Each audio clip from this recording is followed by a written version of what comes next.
December 2023. The thick air clings to the depths of Clear Creek Canyon, about 30 miles from Denver, Colorado, as if the cold is trying to swallow every remaining sound. The beam from hiker Samuel Briggs' flashlight cuts through the dense darkness blanketing rocks that have lain silent for over a decade, illuminating something no one was meant to find. Central, I need forensics and a cold case investigator at the Clear Creek area immediately. Samuel's voice echoes off the sheer cliffs, sliding into the freezing void. What began as a routine weekend hike after a snowfall has now become something entirely different. Something that could answer questions haunting Denver for the past 13 years. A set of skeletal remains hidden beneath the eroded soil of the canyon, right next to a distinctive silver necklace that the Harwell family could never forget. The necklace Maya Harwell was wearing the night she vanished from the crowded Lodo district in 2010. For over a decade, Maya's disappearance was nothing but unanswered questions. A young, intelligent woman who quietly turned off her car at Union Station at 9:22 p.m., then vanished without a trace. 2 empty chairs at every family holiday, a bedroom door her mother could never bear to close. Before we continue this shocking story, please take a second to like and subscribe to the channel.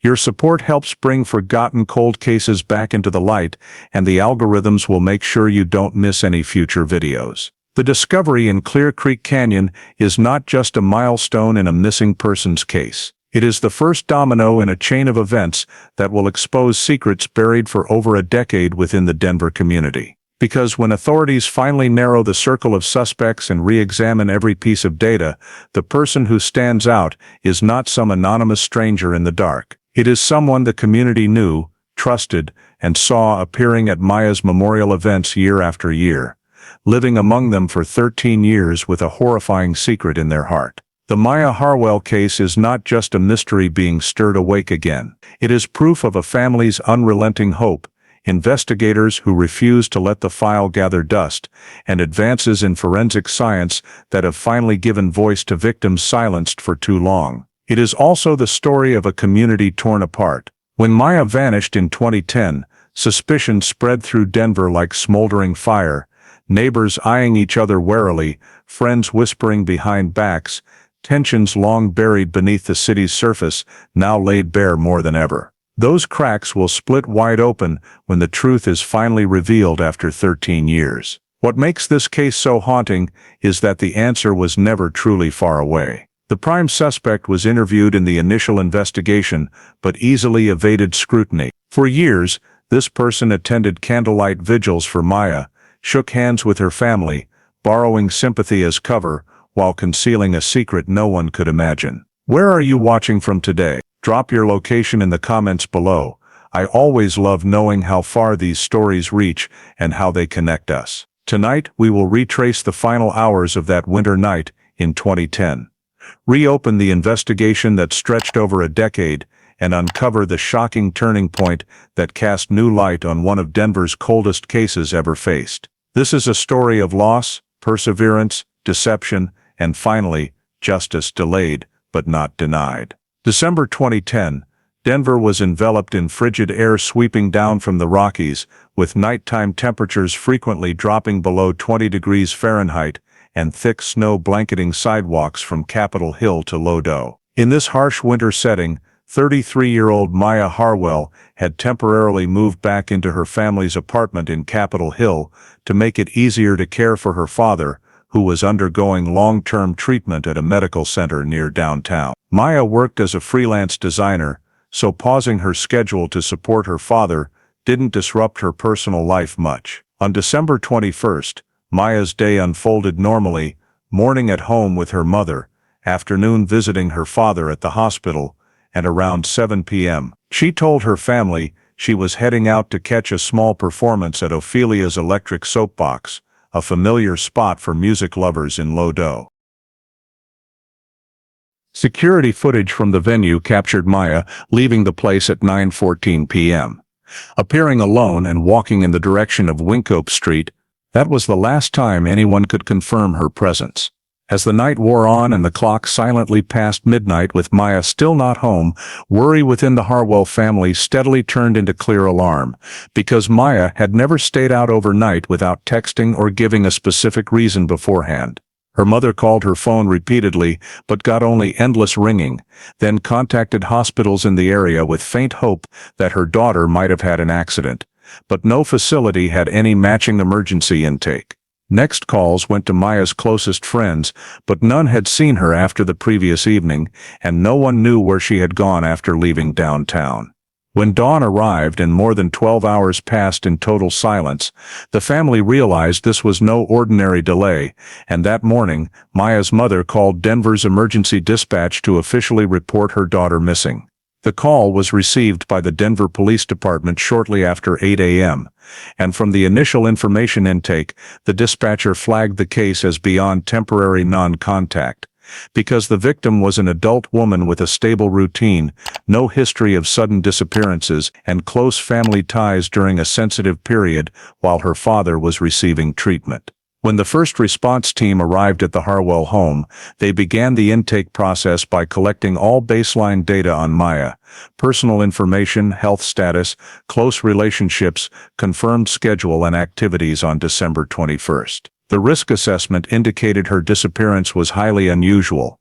Phone unreachable, personal vehicle not moved from where the family believed she had parked it at the end of the day, and no financial transactions recorded after returning from the hospital that afternoon. Denver PD began checking basic outbound routes from Lodo at night, including bus systems, light rail and popular taxi services in 2010, but no record showed Maya using public transportation that evening. Meanwhile, communication data showed her phone went offline sometime after 9 p.m., with no outgoing calls, texts, or mobile location pings recorded after leaving Ophelia's. To establish an initial timeline, investigators interviewed every family member to pinpoint Maya's exact activities that day. Time at home, time visiting her father, time leaving home, clothing she wore when going out, whether she planned to return that night, and whether she had arrangements to meet anyone after leaving the venue. From the initial data collected, the investigative team narrowed Maya's final activity area in Lodo, spanning from Ophelia's electric soapbox to the streets adjacent to Union Station, an urban zone with high pedestrian and vehicle traffic at night, meaning her possible movements after leaving the venue were very broad. On that basis, they built a baseline timeline of verified key points.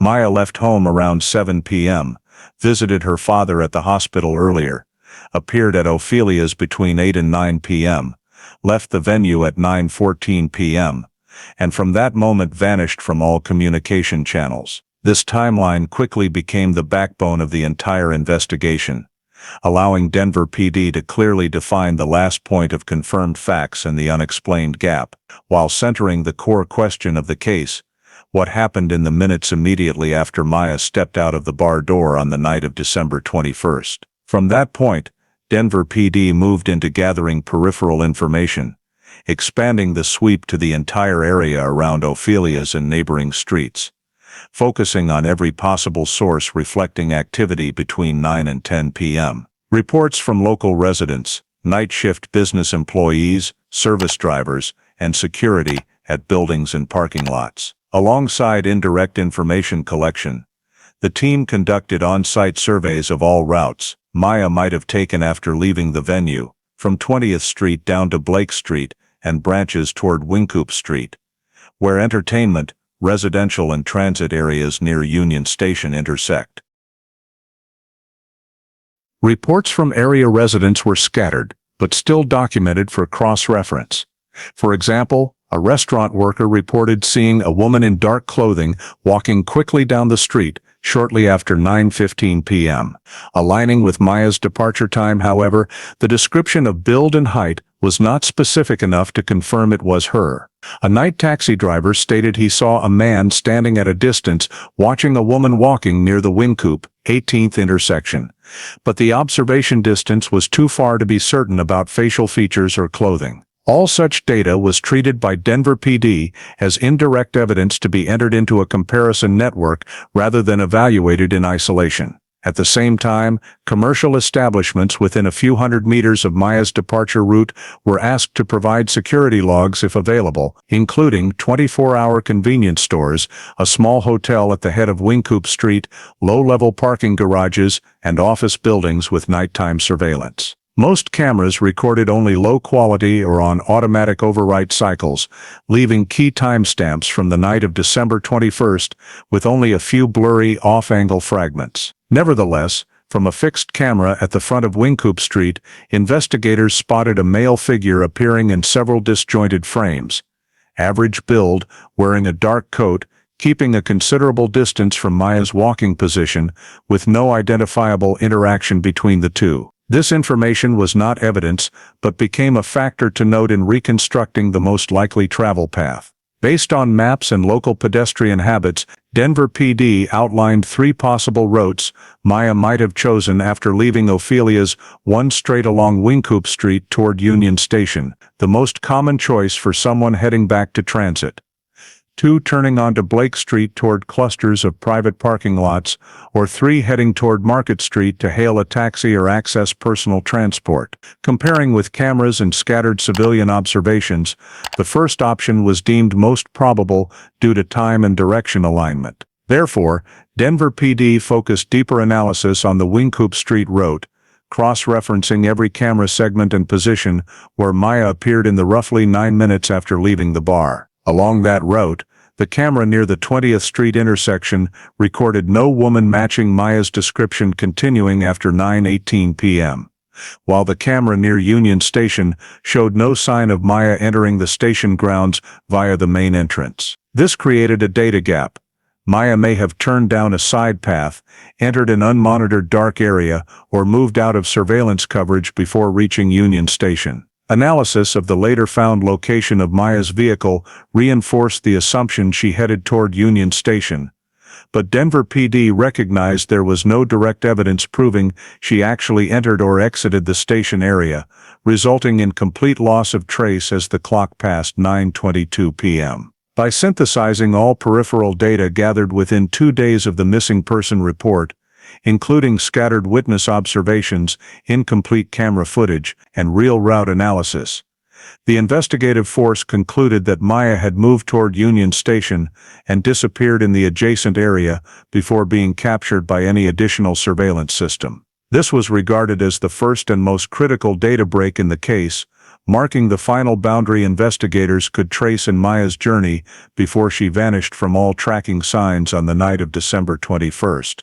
2010. The collection of peripheral information along Wingcoop Street directed investigators toward Union Station as the most logical convergence point in Maya's final travel path, and within less than a day of searching, a patrol team located her Toyota Corolla on the 3rd level of the Union Station parking garage, parked not far from the station's main entrance. Upon approaching the vehicle, police established a crime scene perimeter to prevent contamination. They began by documenting the vehicle's precise position, parked neatly in a designated space, with no signs of hurried parking or deviation from the lines. There were no scattered items around the car, no unusual scratches on the concrete floor surface, and no skid marks indicating forced movement or collision upon entry.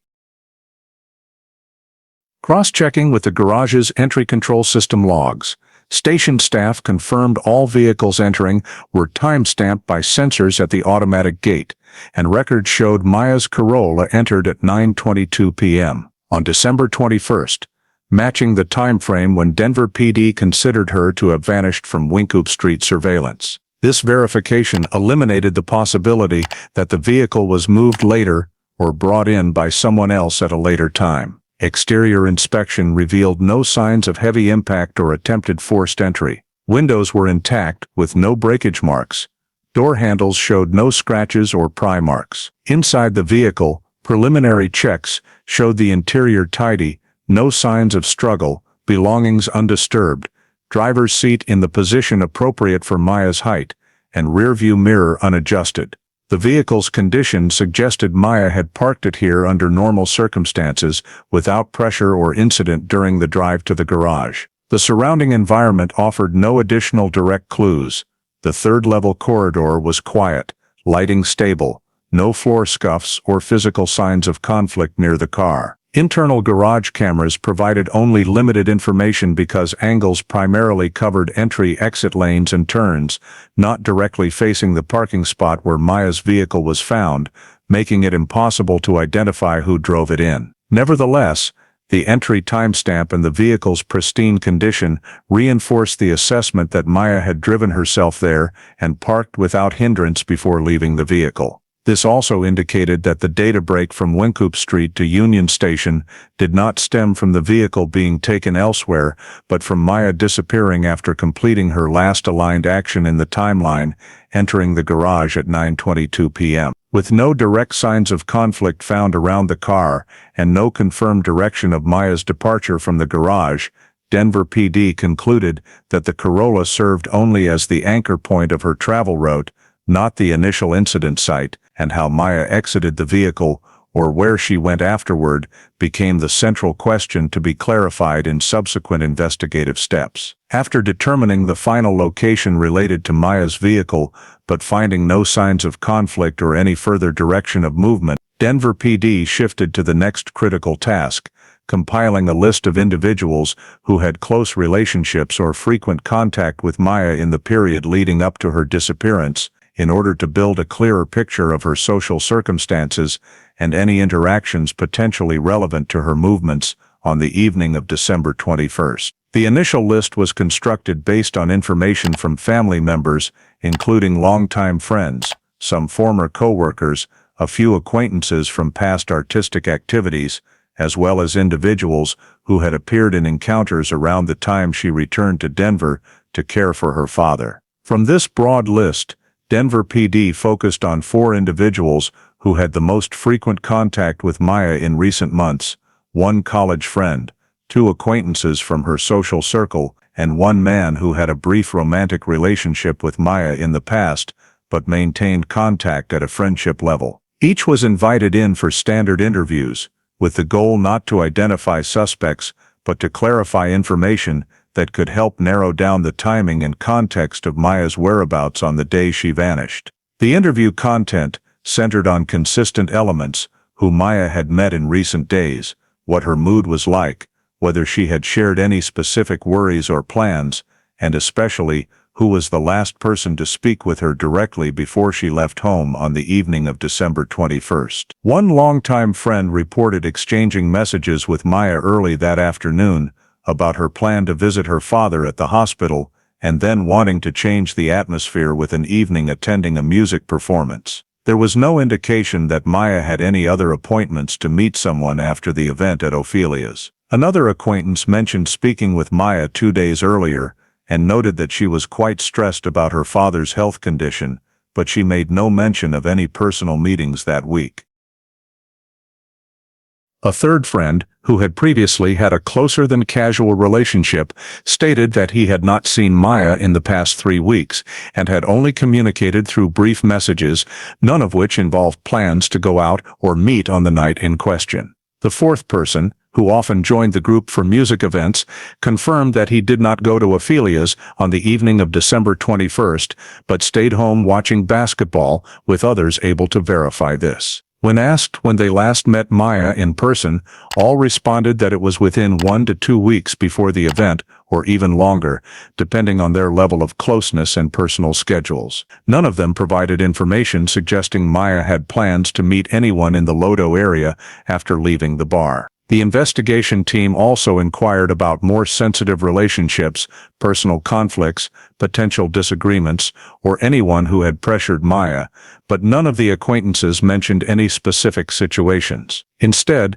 they all described Maya as reserved about personal matters, rarely sharing anything too deeply with anyone, and if she had any recent worries, they largely revolved around her father's health. When compiling the statements, Denver PD noted that none of the individuals on the list had seen Maya close to the time of her disappearance, none were present at Ophelia's that evening, and none had information about any plans or meetings after Maya left the bar at 9:14 p.m. The significant gap in the accounts from her entire circle of acquaintances highlighted the fact that Maya had been moving alone for most of the evening, and her journey from leaving the bar to parking her car in the garage did not involve any personal appointments, according to the obtained statements. From this point, Denver PD preliminarily ruled out internal factors or direct acquaintances as causing Maya's disappearance and shifted focus to identifying external factors along her actual route of travel, based on data already collected from the scene and the timing of her vehicle's appearance at Union Station parking garage. After completing the round of interviews with people who knew Maya and finding no evidence that she had any appointments or social interactions that would have altered her route on the evening of December 21st, Denver PD moved to deploy field search operations in the key area, concentrating on the final established travel route around Wynkoop Street and Union Station. The search force, consisting of patrol officers, specialized support teams, and K-9 units, was assigned to cover areas Maya may have passed through before disappearing, starting from the street segment where cameras recorded her leaving the bar and extending to the entire pedestrian route leading to the parking garage. In parallel, another team conducted searches along the South Platte River, a location near Union Station and frequently considered in missing person scenarios in downtown Denver. The uneven paths along the riverbank, areas obscured by sparse brush, and low grassy sections adjacent to pedestrian walkways were systematically checked in small groups, using high-powered lights to inspect every suspicious spot. Confluence Park, where Cherry Creek meets the South Platte River, was also included in the search perimeter due to its open terrain, high foot traffic, and proximity reachable on foot in just a few minutes from where the vehicle was found. Each area was swept in parallel line patterns to ensure no corners were missed. The search teams simultaneously checked frequently used pedestrian routes, including underpasses, areas near railroad tracks, access points to lower-level parking garages, and poorly lit corridors around Union Station, as these are common locations for incidents involving people getting lost, having accidents, or stopping for short-term shelter. Throughout the hours-long search process, no discoveries indicated that Maya had left her vehicle in a state of panic or encountered an incident near the area. No personal items, clothing, jewelry, or signs of struggle or falls were recorded. Minor points of interest such as impressions in soft soil or torn trash were examined but quickly ruled out as unrelated to the time of Maya's disappearance. The summary report from the first search round showed that the vicinity of Union Station provided no visible traces to determine Maya's direction of movement after leaving her vehicle.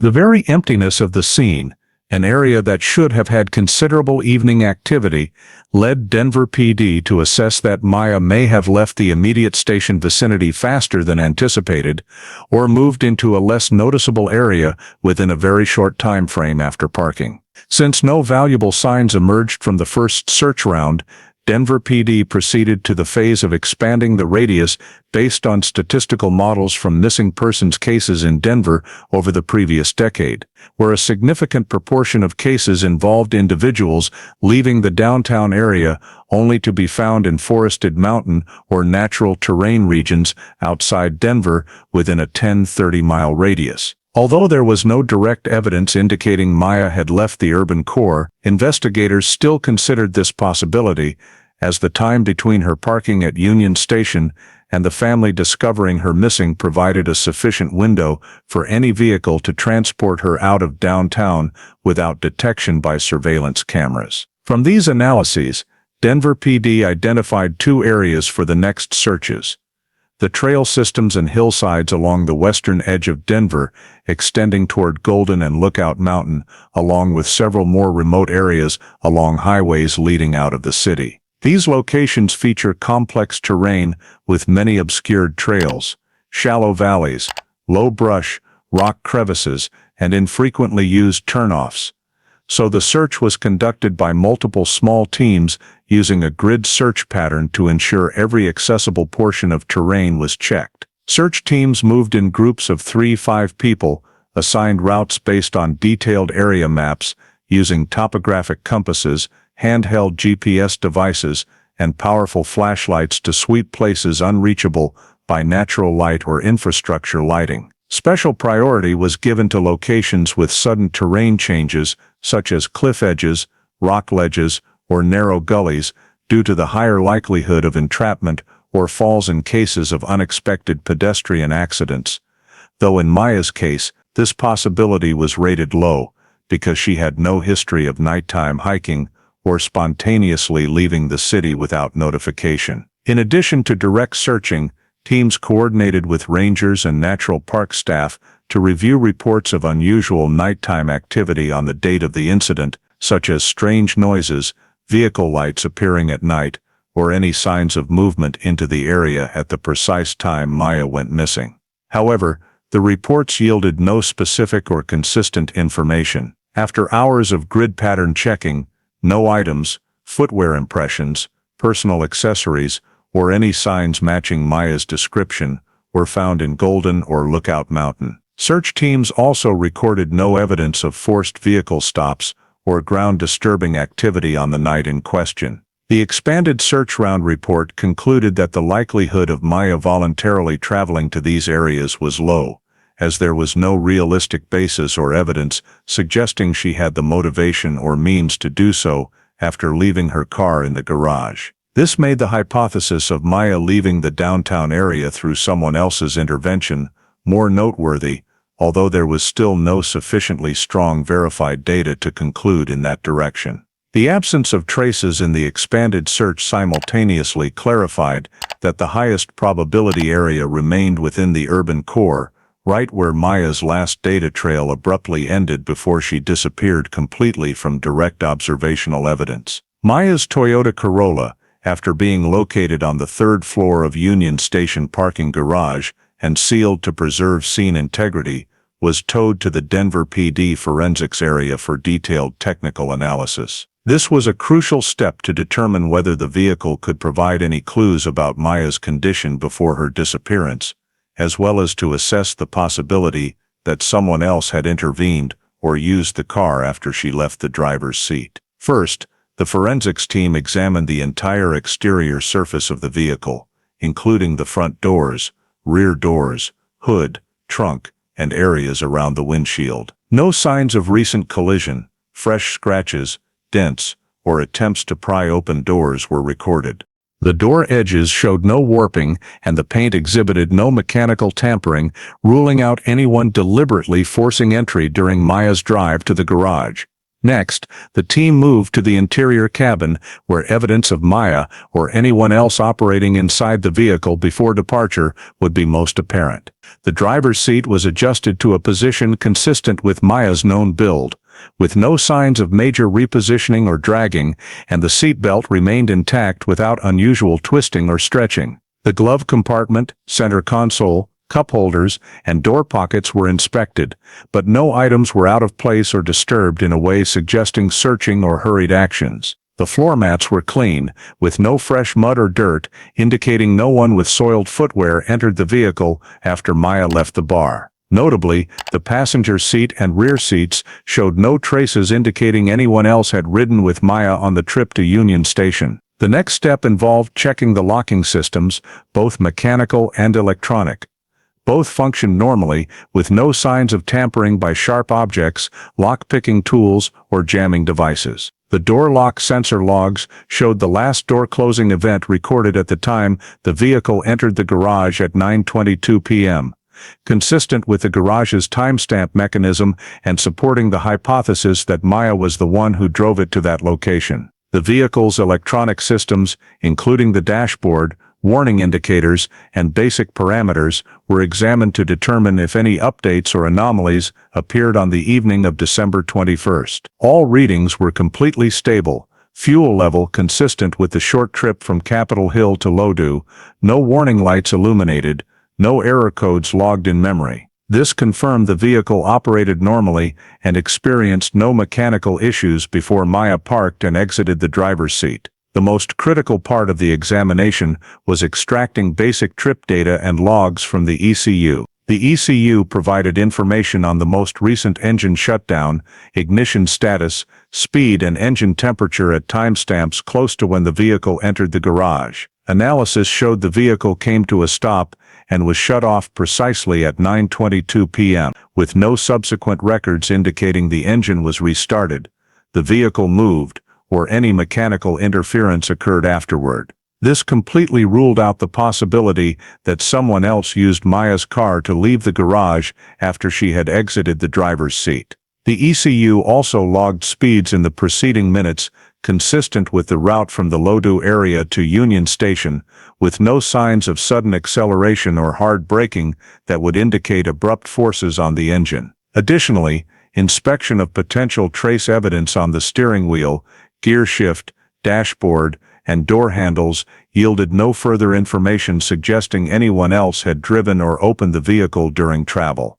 These surfaces had faint fingerprints, but this was entirely consistent with Maya's normal use and not indicative of abnormal behavior. The comprehensive forensics report concluded that the Corolla showed no signs of conflict, coercion, or external manipulation. The vehicle was used normally, experienced no technical failure, and was parked in the garage deliberately and steadily. No data indicated that Maya attempted to leave the area using her own vehicle after parking on the third floor of Union Station parking garage. Thus, the preliminary conclusion from the forensics team confirmed that Maya left her final known position without using her vehicle. And the remaining central question is in which direction, by what means, and with whom she left the garage. Questions the car itself could not answer, but which became a key foundation for Denver PD to continue investigating possibilities related to her disappearance in the time. Immediately following her departure from the bar on the evening of December 21, 2010, after completing the vehicle forensic examination and confirming that Maya's car provided no new direction of travel, Denver PD refocused on the human element, specifically the 4 individuals considered to have the closest level of contact with Maya in the weeks leading up to her disappearance. If the first round of interviews was intended solely to gather background information, the second round was conducted with far greater rigor. Every statement had to be directly cross-checked against objective data, including credit card transaction history, timed phone records, and location evidence related to Maya's movements on the evening of December 21st. This step was not aimed at charging anyone, but at ruling out or narrowing down those who could have interacted with Maya close to the time she vanished. Denver PD began by requesting each individual to provide a full schedule from the afternoon through the evening of December 21st, while also asking them to consent to examination of bank account data, electronic payment records, text messages, and incoming/outgoing calls to verify the timelines they provided. Although these were sensitive requests, all 4 acquaintances cooperated to varying degrees, and this cooperation gave investigators enough foundation to build a detailed cross-reference table. The first person in the group, a college friend of Maya, stated that he was home all evening, ordered food through a delivery service, and watched a basketball game. Card data confirmed a payment transaction for the delivery service at 8:03 p.m., and network login activity at his residence matched the statement. There was no indication that this individual left home between 7 p.m. and midnight, and cell tower data showed his device remained connected in the area near his residence, far from downtown Denver and Union Station. The second person, an acquaintance from Maya's social circle who had gone to concerts with her, stated that he worked until 8 p.m. that evening and then returned to his apartment to prepare for an event the next morning. Work schedule verification and building access logs showed he left his workplace at 8:12 p.m. Lobby cameras at his apartment building recorded him arriving home at 8:27 p.m. From that point until midnight, no further movement appeared in cell tower data, indicating his statement aligned with objective evidence. The third person on the list, who had known Maya for many years, stated that he spent the evening at his parents' home in Aurora, an area about a 20-minute drive from Denver. Investigators requested verification through family statements and phone data. Results showed his phone consistently connected to cell towers in the Aurora area from 6 p.m. until nearly midnight, with no shifts toward the Lodoo area or Union Station, providing no basis to suggest he met Maya that evening. These three individuals all provided consistent statements corroborated by a high degree of objective data, allowing Denver PD to rule them out from the group potentially directly connected to Maya's disappearance. However, the fourth case, Simon Rourke, raised far more questions than answers.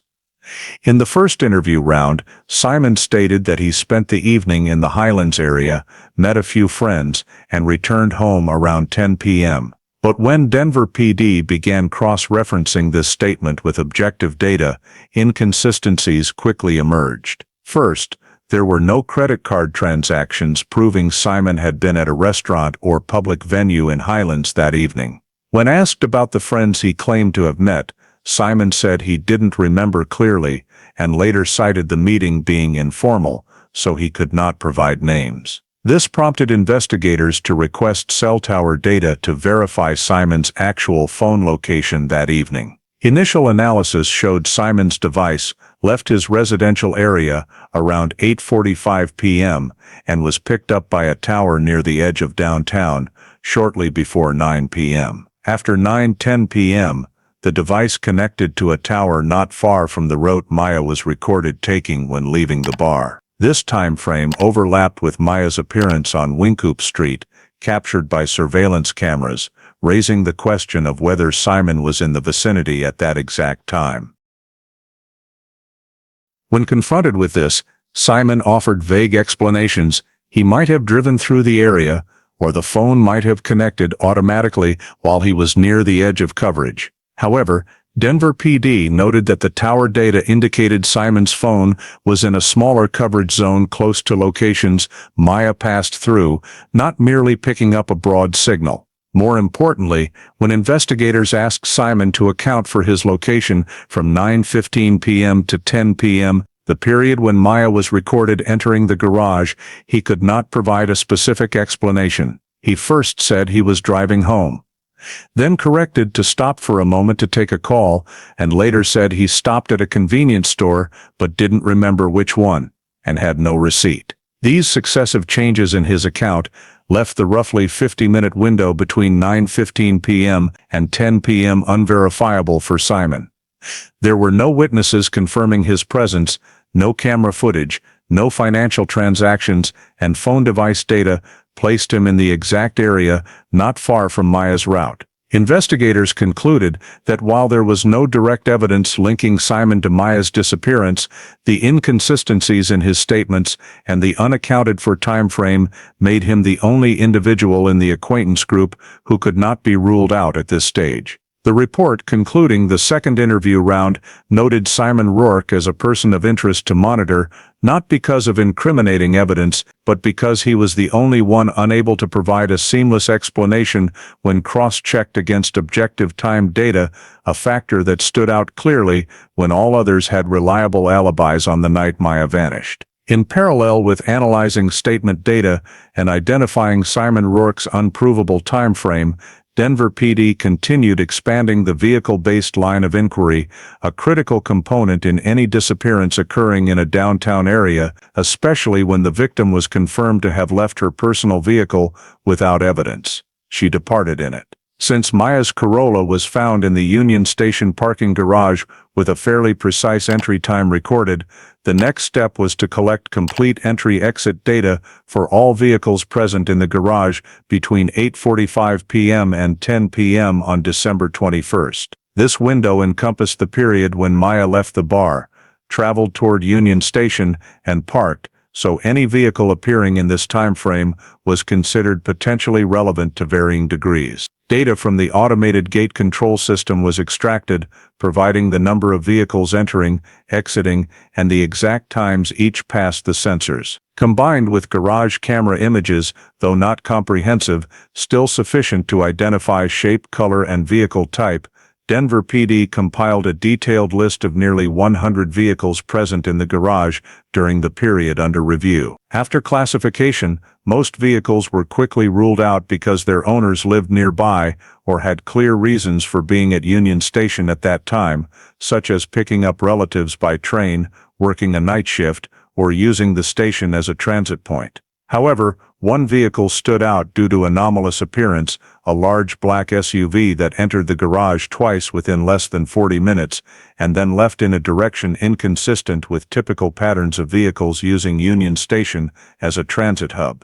Garage cameras captured an overall image of this SUV, showing it to be comparable to a Honda Pilot or similar model, but due to limited image quality, the license plate could not be read clearly. Based on this unusual behavior, 2 entries in such a short window without long-term parking, Denver PD assessed this SUV as a vehicle requiring closer scrutiny. When cross-referenced with timing, its 2 appearances aligned closely with the window when Maya entered the garage, making the temporal connection noteworthy, though it could not yet be determined whether this was coincidence or investigative significance. To narrow potential owners, investigators requested DMV lists of vehicles matching the approximate make, model and color registered in the Denver area and surrounding regions.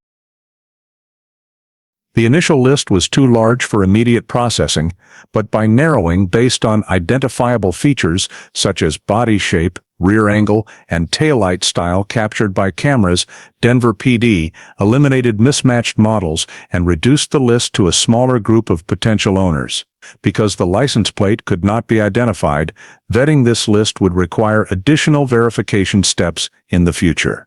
Nevertheless, the appearance of a vehicle with anomalous behavior precisely in the area and time frame of Maya's disappearance placed it in the priority suspect vehicle group, a small set established specifically for follow-up and re-examination when further supporting data became available, especially as early leads from the Union Station area continued to narrow and the fact that Maya left the garage without using her personal vehicle opened the possibility she departed in another vehicle. Throughout the many months after compiling garage vehicle data and identifying the black SUV as the only vehicle showing anomalous behavior, Denver PD was unable to make any significant further progress in identifying its owner or linking the vehicle to Maya's disappearance, due to the lack of a readable license plate and the absence of high-quality camera footage, which caused all review efforts to stall. At the same time, other investigative avenues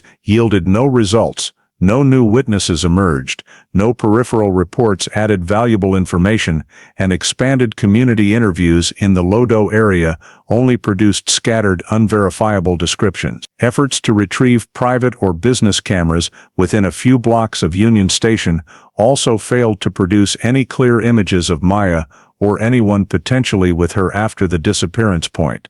When traditional analytical techniques could no longer expand the data, the case gradually became inactive. A key reason the investigation reached a dead end was the complete absence of tangible physical evidence.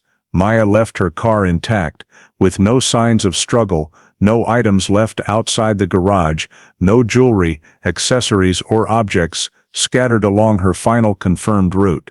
There was no body, no blood, no biological samples, no signs of forced entry, and no witnesses who saw Maya after her car entered the garage. This left all interpretive models, from voluntary departure to accident to third-party intervention, lacking verifiable grounds for further development. The investigative team, despite checking hospitals, homeless shelters, crisis centers, and unidentified accident victims across the Denver metro region, found no records possibly connected to Maya. Meanwhile, bank and phone account data retrieval for Maya continued for many months, but showed no activity whatsoever, reinforcing the likelihood that she performed no voluntary actions after disappearing. As time passed, initial leads cooled, and investigators could not uncover additional direct or indirect evidence of value. By mid-2012, nearly 2 years after Maya's disappearance, authorities were forced to place the case in an inactive status. Transferring the case to the cold case unit was not considered a complete halt to investigation, but a shift to minimal maintenance mode, awaiting new information or sufficiently advanced technology to reanalyze old data. The report concluding the active investigation phase emphasized that Maya Harwell's case belonged to the most difficult category, no indication she left home with separate intent, no physical evidence proving an accident, no data showing she left downtown Denver, no reliable witness presence, and no clue confirming third-party intervention.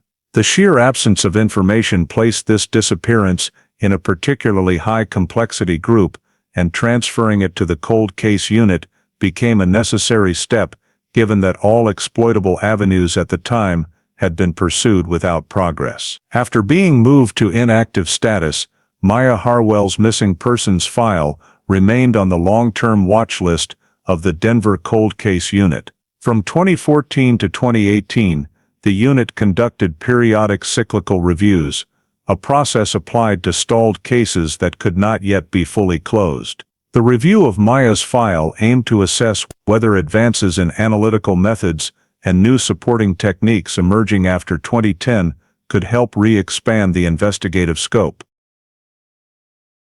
The Cold Case Unit began by compiling and categorizing all existing data: initial investigation reports, low-quality camera images, interview information, vehicle specifications, transaction data, and search team notes. Everything was grouped under main themes including timeline, physical evidence, human factors, and technical data. Compared to the analytical capabilities available when the case occurred, the 2014-2018 period saw significant improvements in digital data and image analysis tools, allowing the Cold Case Unit to revisit the file with a broader perspective. However, the inherently limited nature of the original data prevented many new technologies from achieving maximum effectiveness. Upon re-examining footage from Lodo and Wynkoop Street cameras, the unit noted that while significant sharpening was not possible due to excessive compression, motion analysis could still be applied to examine movement patterns of individuals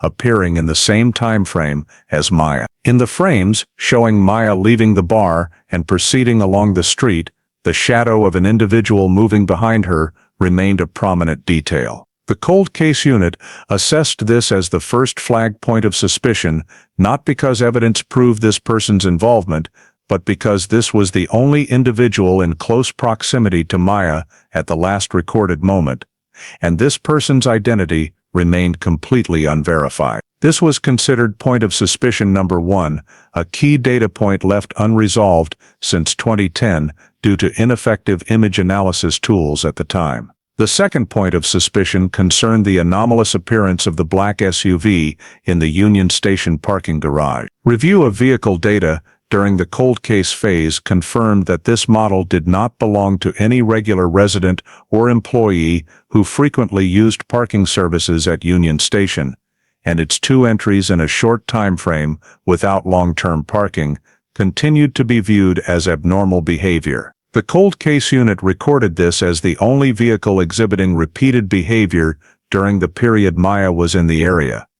And because the license plate remained unreadable from the old cameras, the vehicle became a critical point of suspicion, constrained by the original technology. The third point of suspicion involved Simon Rorick's unexplainable time frame from 9:15 p.m. to 10 p.m.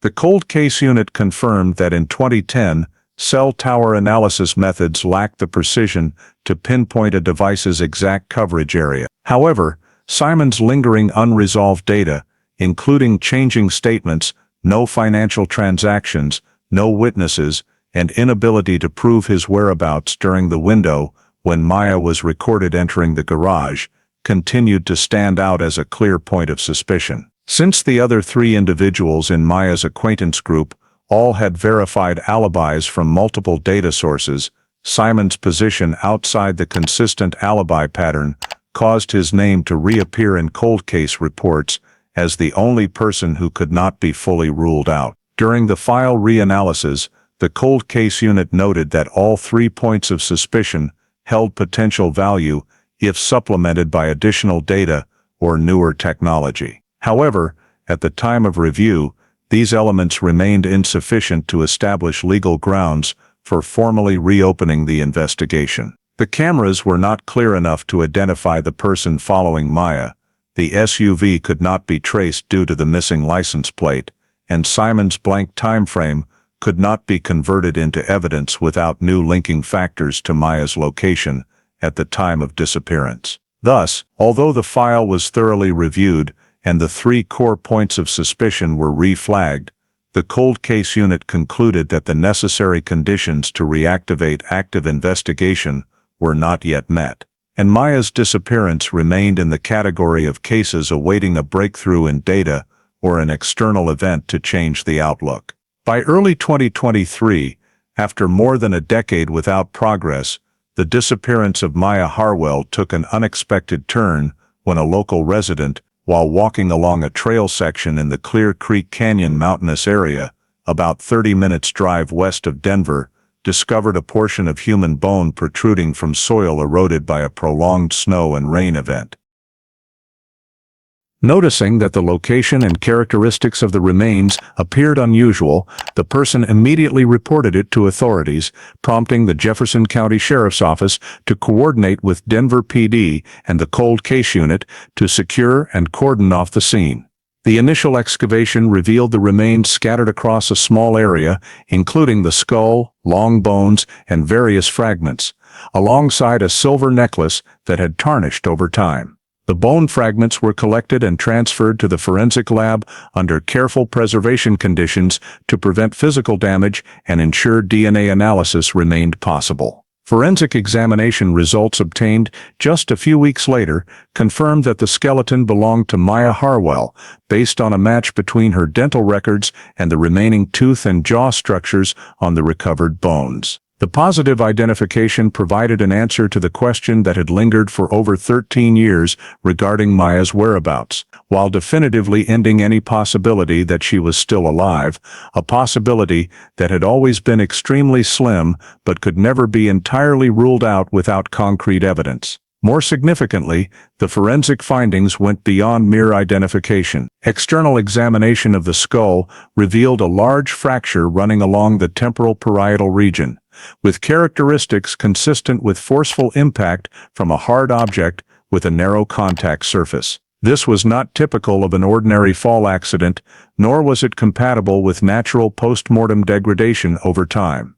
The injury pattern indicated a powerful downward force, highly likely occurring prior to Maya's death. This shifted the case out of the realm of a simple missing person incident, as the presence of violent trauma was clear evidence of intentional action or external force inflicted by another person. The forensic report was forwarded to Denver PD around the same time the cold case unit resumed review of the 3 core points of suspicion from earlier, leading to a unified assessment that Maya's case no longer fit the missing person classification and needed to be investigated as a homicide. The official recommendation to reclassify the case status was approved, and all related materials, from camera footage, old witness statements, lists of unusual vehicles, to information about one individual's unverified time periods, were reorganized under a criminal investigation perspective. The cold case unit immediately restarted the investigation with high priority,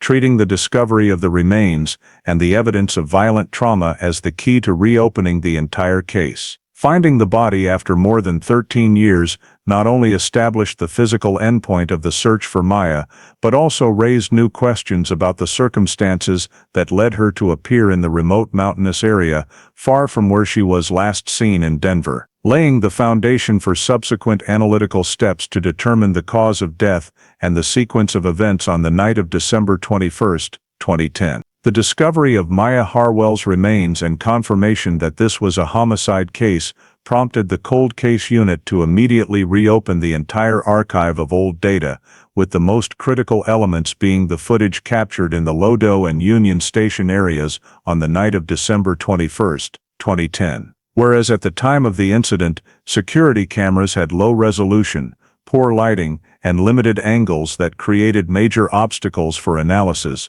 by 2023 advancements in deep learning-based image enhancement models, motion stabilization algorithms, and denoising tools enabled the cold case unit to clarify details that had previously been completely invisible. The image analysis team digitized all original videos again, converting them to a new format for processing with specialized convolutional neural network-based frame reconstruction software designed for legacy surveillance data. Blurry segments, motion blur or light noise-affected footage underwent a multi-stage process, contrast enhancement, object edge reconstruction, separation of human motion from the background, and detail restoration using predictive shape models trained on millions of prior samples. The results showed a dramatic improvement over the 2010 versions. First was the footage of Maya leaving Ophelia's electric soapbox at 9:14 p.m. In the original, Maya appeared only as an indistinct silhouette. After enhancement, details such as coat length, stride movement and walking speed became clearly visible. This allowed confirmation that Maya was walking at a normal pace, with no signs of running or repeatedly looking back, indicating no panic behavior at the time she left the venue. Next came the most critical segment, the appearance of an unidentified individual some distance behind Maya. The cold case unit applied motion shape reconstruction software along with silhouette segmentation techniques to extract the person's body outline. In the original, only a vague dark shadow was visible. After 2023 analysis, relative height, slightly hunched posture, long coat style, and a tendency for the left arm to tuck in toward the body became much clearer, features that distinguished this figure from others present on the street at the same time. When these characteristics were compared to Simon Rourke's description from prior interview records, several points of similarity emerged. The build and height fell within the same range. The gait closely matched descriptions of Simon provided by friends, and the long coat style aligned with the type Simon admitted to wearing during the winter of 2010. However, the footage still lacked sufficient clarity for definitive identification that the person in the video was Simon, though the degree of similarity was rated significantly higher than in the original data. This represented a major advance over the 2010 analysis results. Regarding the garage video, where Maya's Corolla was driven in at 9:22 p.m., frame reconstruction technology clarified the shape and features of the black SUV that appeared twice within a 40-minute window. Previously, the SUV was only minimally identifiable, just a dark mass with faint taillights and unclear body lines. After enhancement, the cold case unit could identify far more details, rounded corner taillight design characteristic of certain models, roof rack supports matching late 2000s SUV lines, and wheelbase spacing consistent with the 2008-2011 Honda Pilot. Clarifying these features dramatically narrowed the pool of suspect vehicles compared to 2010, to a much smaller group of same-era, same-body style, same-color vehicles registered in Denver and surrounding areas. The enhanced detail also allowed precise determination of the SUV's first and second appearances in the garage, the first just minutes before Maya drove in, and the second shortly after she had turned off her engine. This created a tighter continuous timeline, with the SUV's appearances aligning much more closely with Maya's final movements than initially assessed. Even when processing slow-motion playback with image stabilization algorithms, the cold case unit noted that the SUV showed signs of stopping midway along its path rather than driving straight through, although the camera did not capture the front angle. This behavior made the SUV a higher priority item for deeper analysis, as it did not match typical entry-exit patterns of personal vehicles in the garage. Additionally, 2023 technology enabled stitching together disjointed video segments from multiple cameras into a continuous motion sequence, reconstructing Maya's route from leaving the bar to entering the garage with greater accuracy. This stitching confirmed that Maya did not turn into any side paths and showed no unusual changes in speed or direction, reinforcing that she followed a completely normal route and was very likely unaware of anyone following her. The reconstructed route using the new technology increased confidence in Maya's final known timestamps, while underscoring that the footage of the figure walking behind her could no longer be dismissed as a random element. Through the entire reanalysis process, using modern technology, the cold case unit determined that elements previously considered too unclear, the unusual black SUV, the figure trailing Maya, and the movement route, now possess significantly higher detail levels, sufficient to qualify as valuable investigative data. Although the identity of the person near Maya, or the owner of the SUV, could not yet be conclusively determined from the images alone, the increased clarity of the 2010 visual data allowed the cold case unit to strengthen the reliability of Maya's pre-disappearance movements, reconnect previously fragmented timelines, and establish a solid foundation for pursuing investigative avenues involving human actors on the night of the incident. With the 2010 image data reconstructed and enhanced using 2023 technology, the cold case unit continues to expand its analysis to two sources of information that were severely limited at the time of the incident: mobile phone cell tower data and GPS positioning data from the suspect vehicle. The rapid advancement in signal analysis techniques, particularly coverage deconvolution models, enables the recovery of accuracy that was completely unattainable in 2010. For the cell tower data,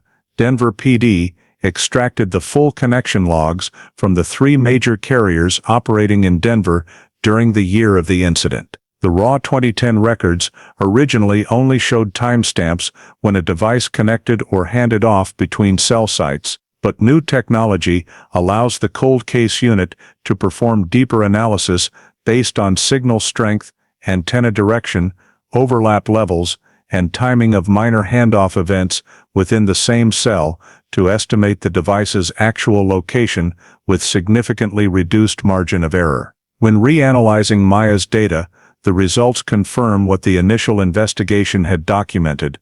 Maya's device ceased activity after approximately 9:10 p.m., consistent with observations that her phone disconnected shortly after leaving Ophelia's. But something far more significant emerged when the cold case unit focused on the data of Simon Rourke, the only person in Maya's known circle who had an unaccounted-for period that evening. Thanks to the new signal strength analysis models, Simon's phone location was not only identified via encompassing cell towers, but also through correlated direction of arrival analysis among three neighboring towers, allowing the position radius to be narrowed across multiple phases of the evening. The results show Simon's phone was present in the coverage area immediately adjacent to the Lodo district, and more specifically around Wynkoop Street, precisely between 9:12 p.m. and 9:20 p.m., coinciding with the time frame when Maya appeared on camera and proceeded along the route toward Union Station.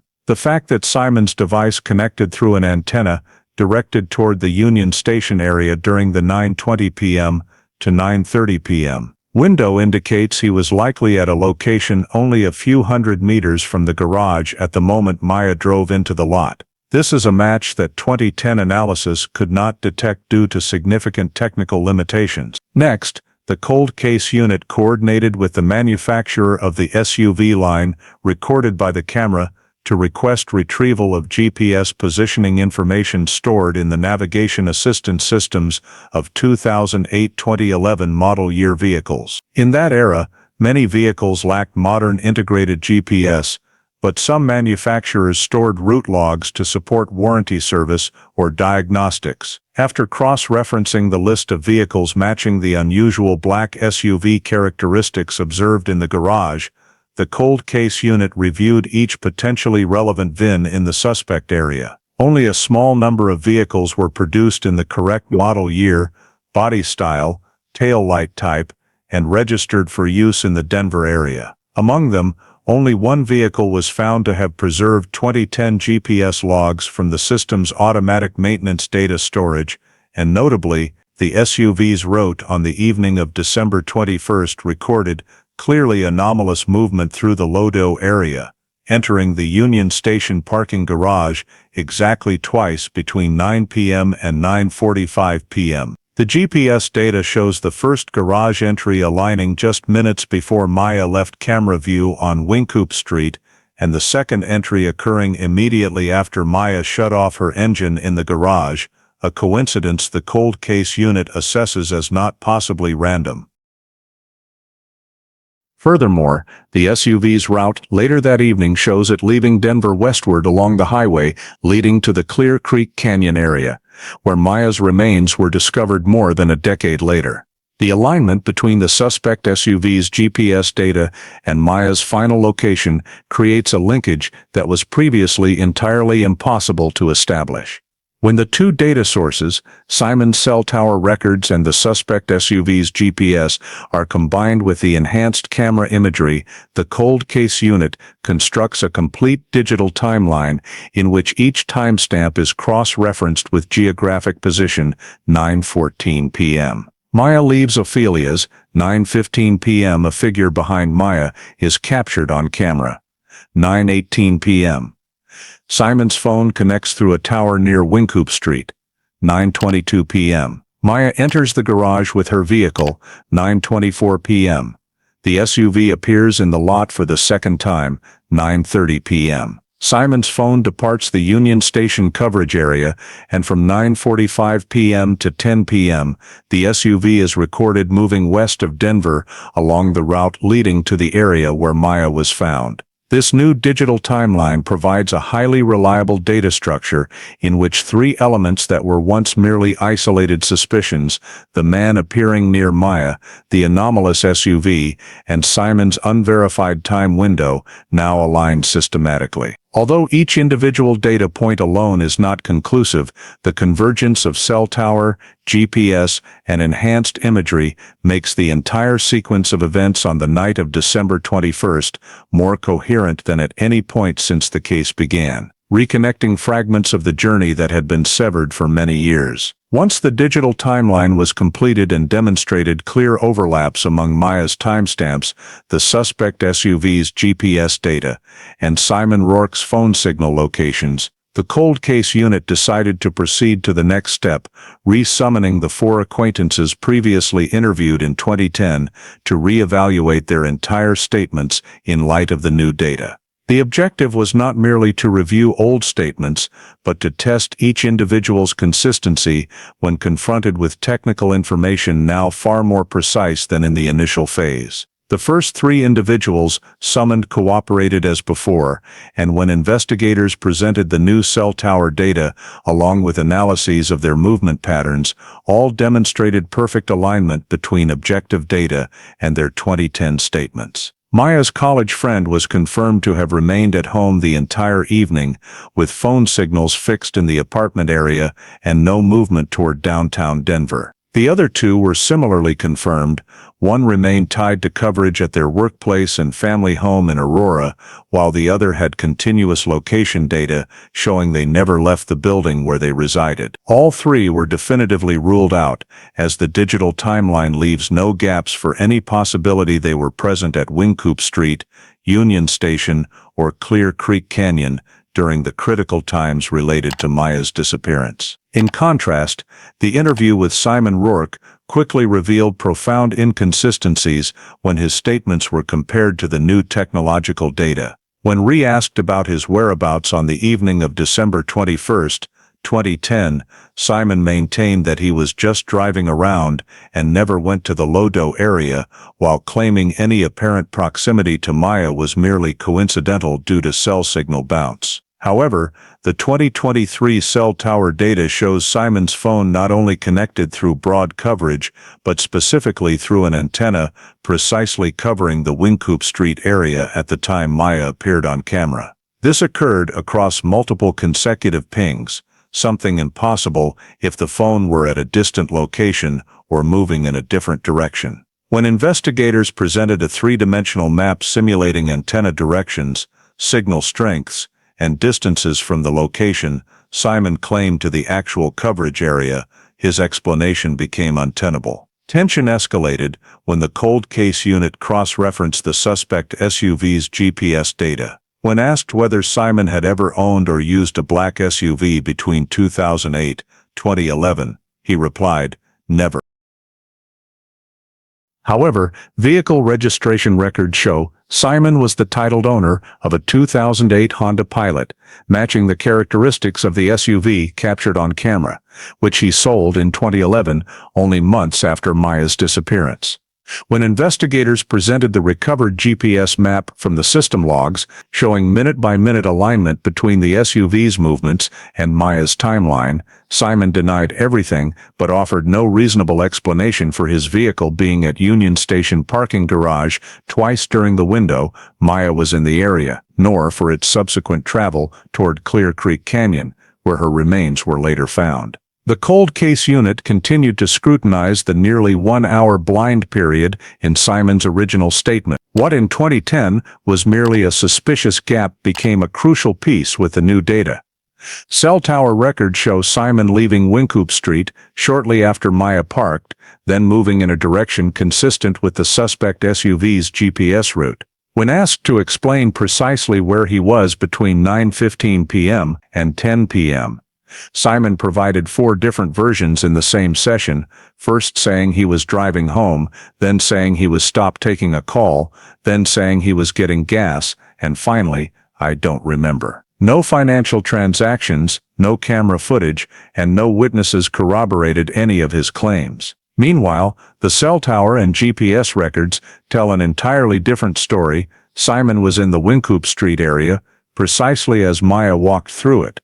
His phone was logged just a few hundred meters from Union Station when Maya drove into the garage, and the route of the SUV he owned at the time perfectly matches the path leading to the location where Maya's remains were discovered. After cross-referencing all objective data, the cold case unit officially ruled out the first 3 individuals and identified Simon Rourke as the primary suspect, the only person placed at the relevant locations by the new data, the only one with a vehicle matching the garage SUV imagery, and the only one whose statements are in complete contradiction with the technical evidence. This marks the first time in 13 years that the case has a suspect with multi-source data convergence, providing a solid foundation for further in-depth investigative steps. With Simon Rourke's identification as the primary suspect solidified by the digital timeline, the cold case unit conducted a comprehensive review of all statements that appeared in the original file to ensure no extraneous factors could derail the investigation. One of the most notable statements came from an individual who claimed to be an indirect witness in 2011 when the case was still under active investigation. This person told Denver PD that Simon had disclosed private information while both were briefly detained for an unrelated minor administrative violation. According to the original account, the self-proclaimed witness said Simon admitted being near Maya on the night of December 21st and made vague references to something happening unintentionally. At the time, there was insufficient data to confirm or refute the claim, but it created noise in the file and forced the original team to divert resources to vet it. Now, when the cold case unit re-examined this statement by cross-checking it against all technical data, custody records, and historical information, they found that much of the prior claim could not stand. First, district custody records show Simon and the self-proclaimed witness were not detained at the same time, nor even in the same holding facility as described. The period during which the witness claimed to have heard Simon talking in the cell does not match any records.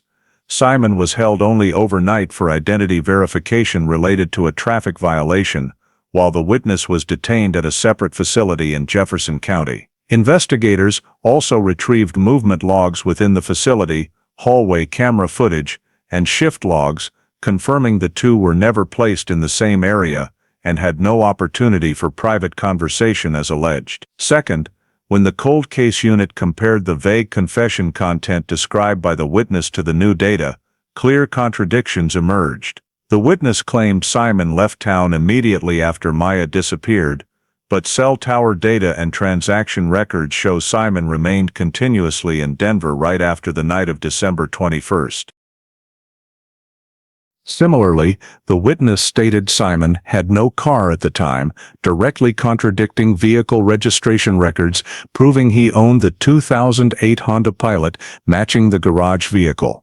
These inconsistencies indicate the witness either speculated based on unverified information or deliberately provided false information for personal gain.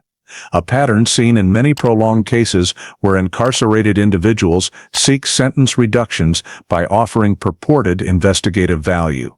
Third, the cold case unit reviewed the individual's personal history, including statements in 2 unrelated prior cases, and found a pattern of providing contradictory information that was rejected both times for failing to match objective data. This reinforces the conclusion that the statement in the Maya case is unreliable and lacks factual basis. Finally, investigators assessed the witness statement's significance within the overall file. With the development of the digital timeline, where cell tower, GPS, and camera imagery converge on a consistent conclusion, a low-reliability, unsupported speculative witness claim holds no value in the total evidentiary structure. The cold case unit decided to completely exclude this statement from consideration, labeling it a systemic noise factor, and updated the file to ensure all conclusions about the suspect and case events rest solely on verified, objective, independently verifiable data. Eliminating the false witness not only cleaned the file, but strengthened the foundation for subsequent investigative steps, shifting focus entirely to analysis of real evidence rather than unverified sources that had previously pulled the 2010 investigation off course. With the contaminating statement fully removed from the file, the cold case unit shifted focus to supplemental forensic examination to strengthen the direct link between Maya Harwell's remains and suspect Simon Rourke through independently verifiable physical evidence. The Denver Forensic Center conducted detailed analysis of the damaged structure on the skull fragment recovered at Clear Creek Canyon using high-resolution 3D modeling to determine direction, force, and characteristics of the impacting object. The fracture running from the temporal region to the crown indicates a powerful downward strike with a narrow contact surface and an impact angle inconsistent with a fall. Experts compared this injury pattern to the National Database of Bone Trauma Morphologies caused by various hard objects, from rocks and clubs to edged metal tools with semi-flat surfaces. Initial conclusions indicate the wound most closely matches a metal bar with rounded edges used in automotive toolkits, particularly the tire iron or lug wrench included with many late 2000s SUV models. This drew special attention from the cold case unit, as vehicle inspection records confirmed Simon owned a 2008 Honda Pilot at the time of Maya's disappearance, and models of that era included a standard steel tire iron in the toolkit, with size and shape relatively close to the inferred weapon based on the skull damage. Forensic examiners measured the indentation and fracture angle, then directly compared them to simulations using the tire iron from that year's Honda Pilot model. The similarity in impact width and force transmission direction makes the match highly significant, though an absolute confirmation is not possible without the actual object, which is no longer in the suspect's possession. However, this analysis opened the door to the next forensic step, microscopic examination of trace evidence recovered from the remains area for comparison with materials from the suspect vehicle. Modern sampling techniques allow collection of fabric fibers, fine dust, and microscopic residues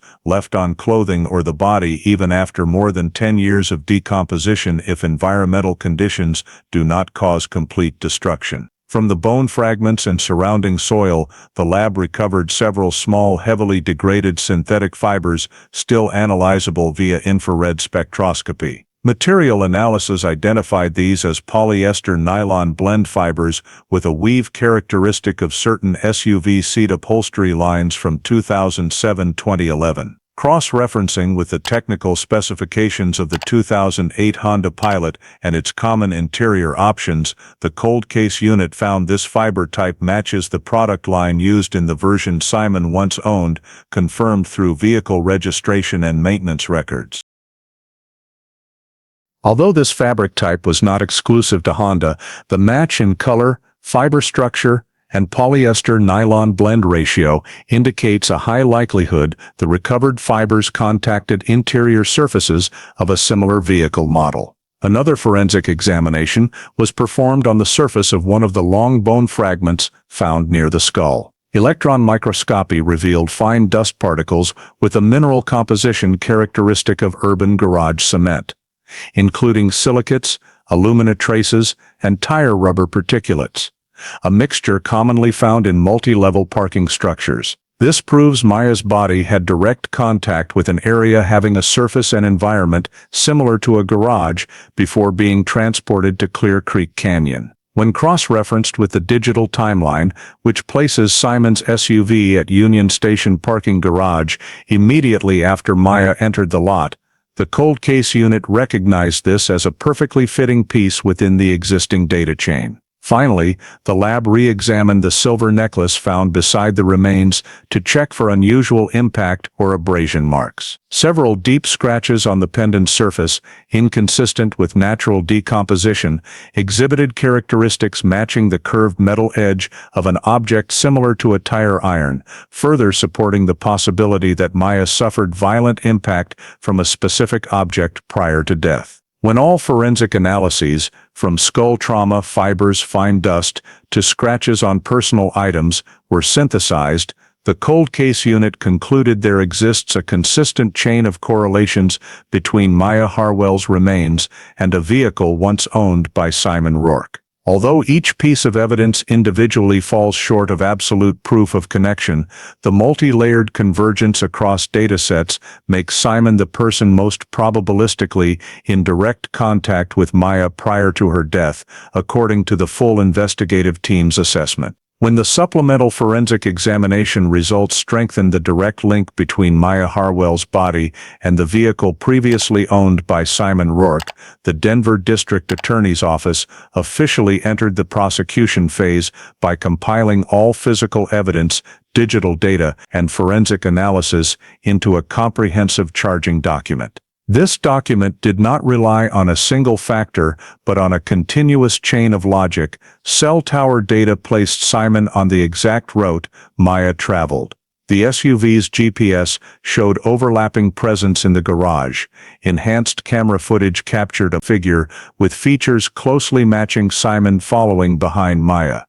Microscopic trace evidence matched the vehicle's interior, and the damage to Maya's skull was consistent with the impact pattern from an automotive tool associated with the SUV model he once owned. Taken together, this evidence formed a sufficiently robust cause and effect chain to justify charging Simon with second-degree murder under Colorado law, where the focus is on an intentional act causing death that was not accidental and involved violent force. The trial phase began after the Denver District Court accepted the indictment and set a trial date, with the hearing centered on examining the integrity of the evidence system built by the cold case unit.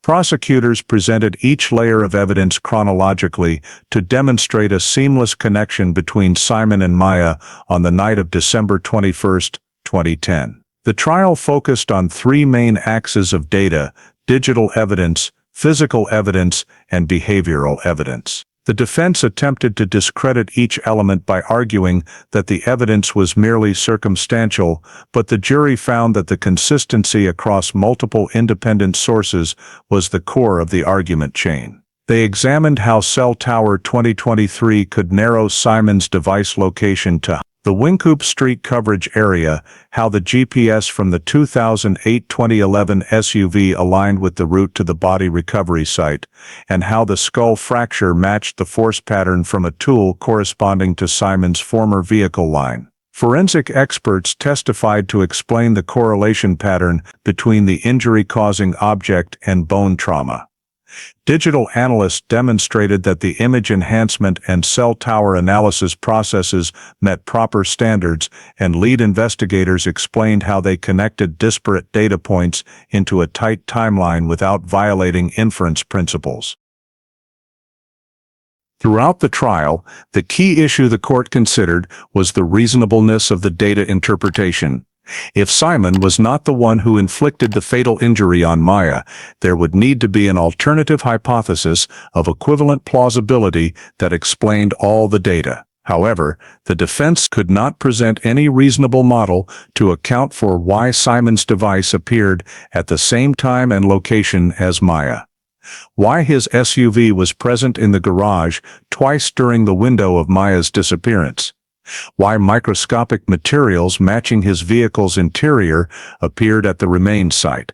Why, throughout the investigation, his statements remained inconsistent and shifted with each question. After 2 weeks of trial and more than 8 hours of deliberation, the jury concluded that the evidence chain against Simon was not only consistent but formed a system that could not be explained in any other way except his direct involvement in Maya's death. Despite the absence of direct eyewitnesses, no camera capturing violent acts, and no murder weapon recovered, the court found Simon Rourke guilty of second-degree murder based on the beyond a reasonable doubt standard, surmounting all reasonable doubt because the converging circumstantial evidence system was strong enough to indicate intentional lethal conduct. The sentencing phase followed Colorado's sentencing guidelines for second-degree murder, with a maximum possible term of 48 years imprisonment. Given the nature of the case, the more than a decade duration, the degree of concealment, and the precise match between the suspect's data and the victim's final journey, the judge selected a high sentence within the allowable range. Simon Rourke was sentenced to 42 years in prison, with special post-release supervision to protect community safety. When the sentence was pronounced, the official case file closed after 13 years, with an evidence chain that had overcome challenges of time, technology, and data gaps to deliver a final legal resolution to a disappearance that had long stumped Denver. The Maya Harwell case, spanning 13 years from disappearance to resolution through the convergence of modern technology and persistent law enforcement effort, reflects many issues relevant to contemporary American life, particularly concerning personal safety, the role of technology, and the importance of data in community protection. First, the story highlights the fragility of personal safety, even in crowded, seemingly familiar areas like Lodo, a well-known entertainment hub in Denver. Maya did nothing wrong. She went to see music, left the bar at 9:14 p.m., walked along brightly lit streets, and vanished completely in just a few minutes of camera gaps. From this detail emerges an important lesson: people should proactively share their expected itinerary with loved ones, especially when traveling alone at night, and communities should encourage the use of personal safety apps, tools now common in the U.S., allowing friends to track journeys via real-time GPS. Second, the case underscores that technology is not merely part of modern life, but a vital factor in investigations. In 2010, blurry cameras, rudimentary GPS, and imprecise cell tower data left police nearly powerless. But by 2023, those seemingly useless records, thanks to AI image restoration, advanced signal analysis models, and the ability to extract GPS from older vehicle samples, became the key to cracking the case. This offers a lesson for citizens: retain important digital data, even seemingly trivial items like old photos, travel logs, or personal device records, because they can sometimes become crucial clues to the truth. Finally, the story reminds us that the U.S. justice system, though sometimes slow, can still function effectively when combining human effort, technological progress, and community persistence. Maya's case is powerful proof that seemingly dead-end files can still be resolved, and that every individual in society plays a role in creating a safer environment through vigilance, a spirit of support, and responsibility for what happens around them. Thank you for following the full journey to uncover the truth in the Maya Harwell case. If you want to continue joining us for more meaningful cold case stories like this, please subscribe to the channel. See you in the next video, where we continue exploring cold cases brought back to life by the light of justice.